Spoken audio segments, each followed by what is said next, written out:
여러분 안녕하십니까. 경북 동해안 지역은 태풍이 지나가면서 화창한 가운데 다소 더운 날씨를 보였습니다.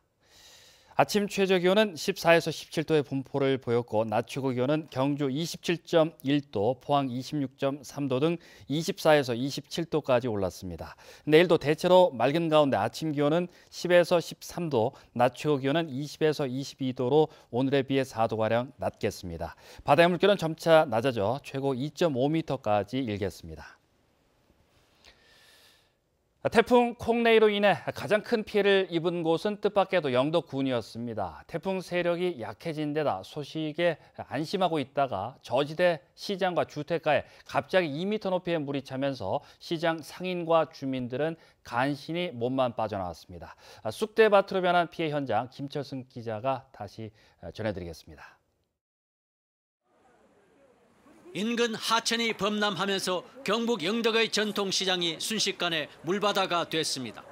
갑작스런 폭우에 2m 높이로 물이 차올랐고 상인과 주민들은 구조대 보트를 타고 간신히 몸만 빠져나왔습니다. 다시 찾은 전통시장은 전쟁터를 방불케 합니다. 이불에 옷가지까지 모두 흙탕물을 뒤집어 쓴 채 폐기물로 변했습니다. 이불이고 너무 물고 맡아놓은 게 지금 물에 다 잠겨갖고요. 이게 어떻게 해야 될지 제가 방법이 없습니다. 이거. 멀밭으로 변한 가게 안에는 냉장고와 정수기, 의자가 넘어져 나뒹굽니다.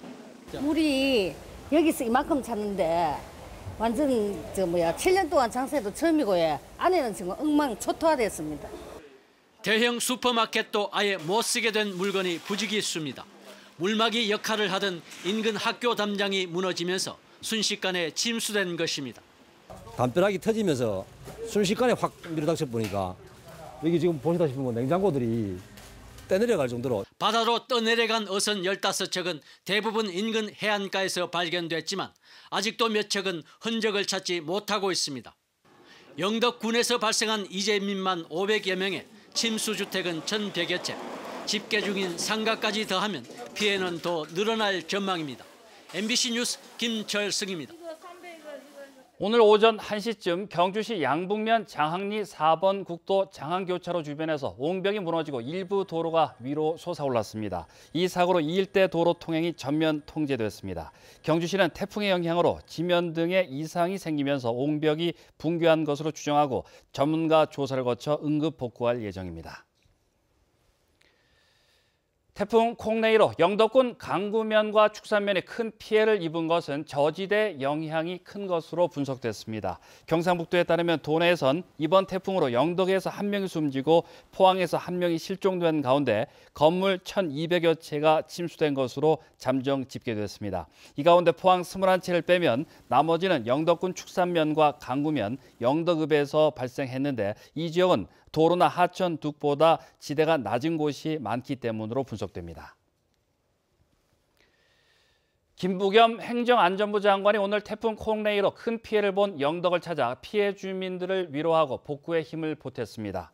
김 장관은 오늘 영덕군 축산면 피해 지역을 방문해 약 20분간 주민들과 함께 가재도구를 밖으로 옮기고 이불과 옷 등을 치웠습니다. 또 강구시장을 방문해 주민들을 위로하고 주민들이 하루빨리 일상으로 돌아갈 수 있도록 노력하겠다고 말했습니다. 이희진 영덕군수는 재난지역 선포를 건의했습니다. 태풍 콩레이의 북상으로 이틀 동안 중단됐던 경주 신라문화제가 오늘부터 재개됐습니다. 경주시는 태풍 피해 예방을 위해 철거했던 공연장 등 신라문화제 관련 시설물을 점검한 뒤 재설치했고 오는 9일까지 예정된 주요 행사를 진행하기로 했습니다. 지난 2일 개막한 제46회 신라문화제에는 첨성대 축조 재현 등 체험과 공연, 전시 등 다양한 행사가 마련됐습니다. 정부의 탈원전 정책으로 한국전력의 전력 구입비가 2023년까지 9조 원 이상 늘어나 전기요금 인상 요인으로 작용할 것이라는 분석이 나왔습니다. 산업통상자원부가 곽대훈 의원에게 제출한 자료에 따르면 월성 1호기 조기 폐로로 8,510억 원을 비롯해 신한울 3, 4호기와 영덕 등 신규 원전 6개의 백지화로 8조 1,000억 원의 전력 구입비 증가 요인이 발생하는 것으로 조사됐습니다.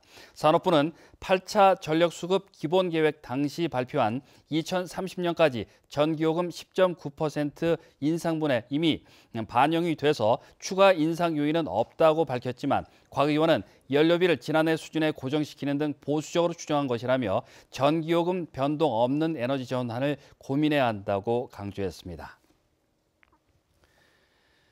기준치를 초과한 방사성 물질이 검출된 후쿠시마 원전의 오염수에 대해 일본 원자력 규제 당국이 바다에 방출하는 것을 허용할 가능성이 높아졌습니다. 후케타 도요시 일본 원자력 규제위원회 위원장은 지난 5일 재정화 절차 없이 희석을 거쳐 방사성 물질이 기준치 이하로 낮아지면 오염수를 해양에 방출하는 것을 용인하겠다고 밝힌 것으로 알려졌습니다. 앞서 후쿠시마현 의회는 어업과 관광에 미칠 영향을 고려해 오염수 해양 방출 여부를 신중하게 결정해달라고 밝혔고 우리 정부도 해양 방출에 대해 우려를 표명한 바 있습니다.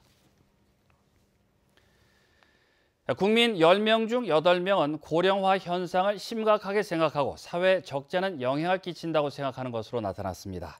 자유한국당 윤종필 의원이 보건복지부로부터 제출받은 저출산 고령화 조사 자료에 따르면 조사 대상 2,000명 가운데 82.8%가 고령화가 심각하다고 답했고 삶에 영향을 끼친다는 답변도 83%가 넘었습니다. 노후의 중요한 사항으로는 경제적 안정과 여유가 39.3%로 1순위를 차지했습니다. 지금까지 포항 MBC에서 전해드렸습니다. 고맙습니다.